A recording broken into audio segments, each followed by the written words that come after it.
Mshana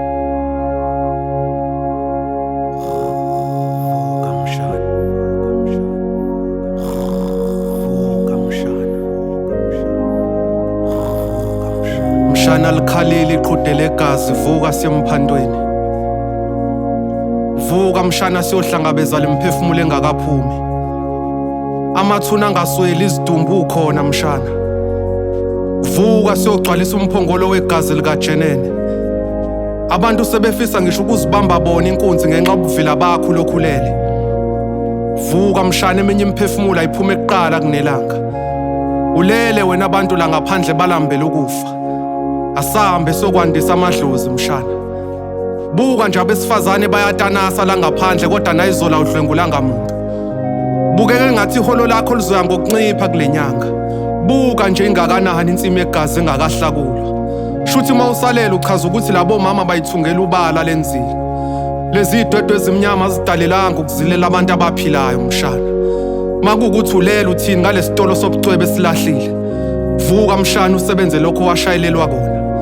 Vuka uyolanda lemnikelo kulela bandla. Ngifuna kumemeza inganone emoyeni abazalwane bakhuluma izambulo. Ungakhohlwa ukuthi wena winja yami ebaluma kathathu enxebeni. Vuka mshana. Vuka mshana. Vuka mshana.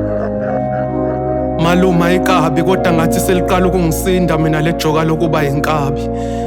Siyoba khona nisidingo sokungigumbela ithuna malume mase ngifile njengoba lempilo isingiphendula ithuna kwayimina.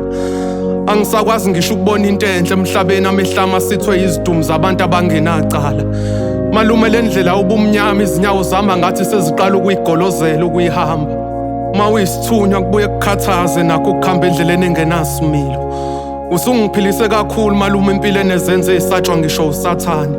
Namhlanje ngifunga uMatembu ugogo mina sengikhathele ukuba iqhawe lesihogo.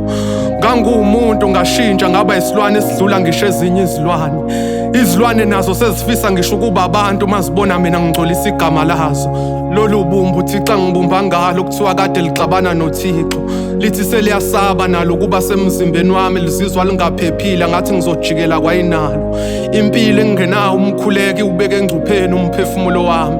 Ukwanda kwezinyembezi ensimini yegazi makumile ungigcole ngikutshalile.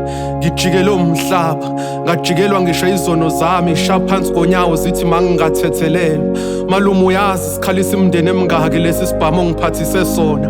Amadola akhathele ivumele impilo mayisifuna ukungithathisa umhlala phansi. Ukukhanya kwalo kusendleleni kodwa lona liyeza ilanga labenzi bokubi.